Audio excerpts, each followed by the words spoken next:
كورات خطط الشانل سلامات مستر زيل ህፃናት ሳይንሳዊ ሜላ አናብባ እንግሊዝኛ ንኽኽእሉ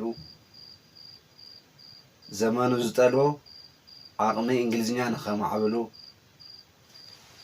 ትምህርታዊ ቪድዮታት ብምድላው ሓገዝቲ መጽሓፍቲ ብምድላው ልዑል ጻዕሪ እናገበሩ ይርከቡ። ስለዚ እዚ ንኹሉ ክባጻሕ ወለዶ ክጥቀመሉ ክልወጠሉ ዩቲዩብ ቻነልና ሚስተር ዚል ኢዲዩሲ ሰብስክራይብ ላይክ ሼር ብምግባር ቲክቶክ አካውንትና ሚስተር ዚል ኢዲዩሲ ፎሎው ላይክ ሼር ብምግባር ሚስተር ዚል ጽሕፍዎም ፎኖሎጂ መሰረት ጌራ ተዳለወት ዚል እንግሊሽ ካብ ኬጂ እስከ ዓረባይ ዚል ስፖከን እንግሊሽ ቮሊዩም 1 ካብ ኬጂ እስከ ዓረባይ ዚል ስፖከን እንግሊሽ ቮሊዩም 2 ካብ ሓምሻይ እስከ ንላዕሊ ዚል እንግሊሽ ግራመር ዚል ሳይንስ ብምዕዳግ ንወለዶ ክባጻሕ እጃሞም የወርቁት። ኦኬ ሎማዓንቱን ካብ ዝሓለፈ ዳያግራፍ ቫወል ዳያግራፍ ኣብ ዝሓለፈ ሎንግ ቫወል ኤ ርኢና። ሎንግ ቫወል ኤ እንታይ እዩ? ሎንግ ቫወል ኤ ፊደል ኤ ዝብል ድምፂ እንተፈጢራ ሎንግ ቫወል ኤ ትበሃል። ስለዚ ሎንግ ቫወል ኤ እንብሎም ክልተ ፊደላት ወይም ዳያግራፍስ ቫወል ዳያግራፍስ ዝበሃሉ ክልቲኦም ኤ ዝብል ድምፂ እንተፈጢሮም ሎንግ ቫወል ኤ ይበሃሉ። ሾርት ቫወል ኤ ትበሃል ግን ፊደል ኤ አ ዝብል ድምፂ እንተፈጢራ ንኣብነት ካት ፓት ማት ፋት ራት ሳት ኣብ ዝብሉ አ ዝብል ድምፂ ስለ ዘለዋ ሾርት ቫወል ኤ እያ ትበሃል። ሶ ሾርት ቫወል ኤ ብ አ ት ክ አ ት ህ አ ት ስለ ዘብዚአን አ ዝብል ድምፂ ስለ ዘለዋ ሾርት ቫወል እያ ትኸውን። ኤብል ኤክ ኤክሮን ቶሜቶ ኣብ ዝብሉ ግን ኤ ዝብል ድምፂ ስለ ዝነበራ ሎንግ ቫወል ኤ ኢልና እያ። ሎማዓንቲ ከዓ ክልተ ፊደላት ኤ ምስ ኤ ዝብል ድምፂ የውፅኡ። ኤ ምስ ኣብ ማእኸሎም ኮንሰናንት ሃልዩ ኤ ምስ ኤ ዝብል ድምፂ የውፅኡ። ኣብዚ ግዜ ሎንግ ቫወል ኤ ይበሃሉ። ስለዚ ኤ ኮንሰናንት ኮንሰናንት እንተመፅዩ ሎንግ ቫወል ኤ ይበሃሉ።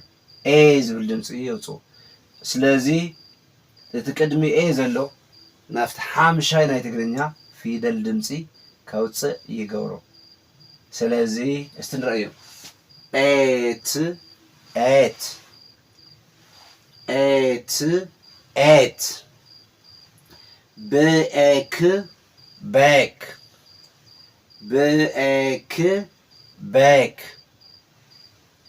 ብኤክ ቤክ ስለዚ እቲ ኣብ መንጎ ኤን ኣብ መንጎ ኢን ዘሎ ናይ ሻድሻይ ፊደል ድምፂ ይህልዎ።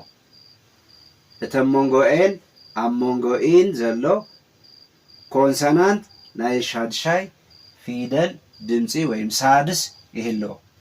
እቲ ቅድሚ ኤ ዘሎ ግን ሓምሻይ። ስለዚ እዚኦም ክልቲኦም ኤ ዝብል ድምፂ ይፈጥሩ። ሰ ብኤ ቤክ ክኤ ኬክ ይኸውን። ክኤ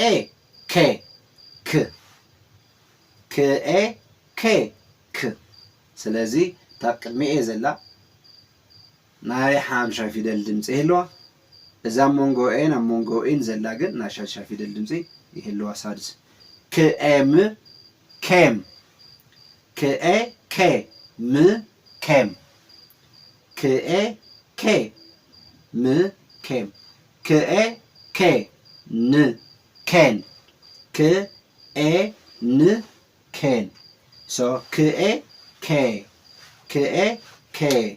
ን ኬን ክኤ ኬ ቭ ኬቭ ክኤ ኬቭ ኬቭ ስለዚህ እዚኣ ኢ ማጂክ ኢ እውን ይብልዋ ቦሲ ኢ እውን ይብልዋ ግን ሕዚ ንሕና ናውጋዕልና እንታይ እዩ ኤ ኮንሶናንት ኢ እንተመፅኡ እዚኣ ሎንግ ቫውል ኤ ድምፂ ትፈጥር ድኤት ዴት ድኤ ዴት ድኤ ዴት ስለዚ ኤ ምስታ ቅድሚኣ ዘላ ናይ ሓምሻይ ፊደል ድምፂ ተውፅእ ሶ ሎንግ ቫውል ኤ ትኸውን እዚኣ ማለት እዩ ፍኤ ፌ ስ ፌስ ፍኤ ፌ ስ ፌስ ግኤ ጌ ት ጌት ግኤ ጌ ት ጌት ፍኤ ፌ ት ፌት ፍኤ ፌ ት ፌት ክኤ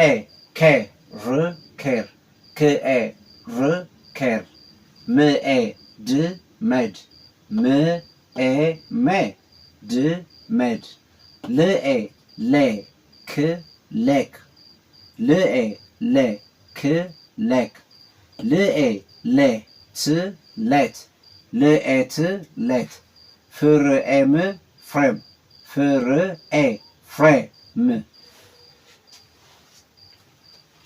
ክብራት ተኸታተልቲ ይቻላል ናይ ሎማዓንቲ ፕሮግራምና እዚ ይመስል እንታይ ኢና ርኢና እኒአና ኤ ኮንሶናንት ኢ ሓቢሮም እንተመፅኦም ሎንግ ቫውል ኤ ዝብል ድምፂ ስለ ዝፈጥሩ እቲ ቅድሚ ኤ ዘሎ ኩልሻዕ ናብ ሓምሻይ ፊደል ድምፂ ዘለዎ ይቕየር ኣብ ትግርኛ ሓሙስ ድዩ ዝበሃል ሰብት ሓምሻይ ፊደል ድምፂ ናብ ዘለዎ ስለዚ ክኤ ኬ ጌርናዮ ምኤ ሜ ልኤ ሌ ስለዚ እታ ድሕሪ ኤ ዘላ ቅድሚ ኢ ዘላ ግን ኩልሻዕ ናይ ሻድሻይ ፊደል ድምፂ ተውፅእ ኦር ሳድስ ሳድስ ስለዚ ማጂክ ኢ ቦሲ ኢ እውን ይብልዋ ሰሎማዓ እንታይ ንሪኢና ኤ ኢ ኤ ኮንሶናንት ኢ እንተመፅኦም ኤ ዝብል ድምፂ ይፈጥር እዚ ሎንግ ቫውል ኤ ከዓ ይኸውን ማለት እዩ ስለዚ ኣብ ቀፃሊ እስካዕ ንረኸብ ድሓን ቀኒ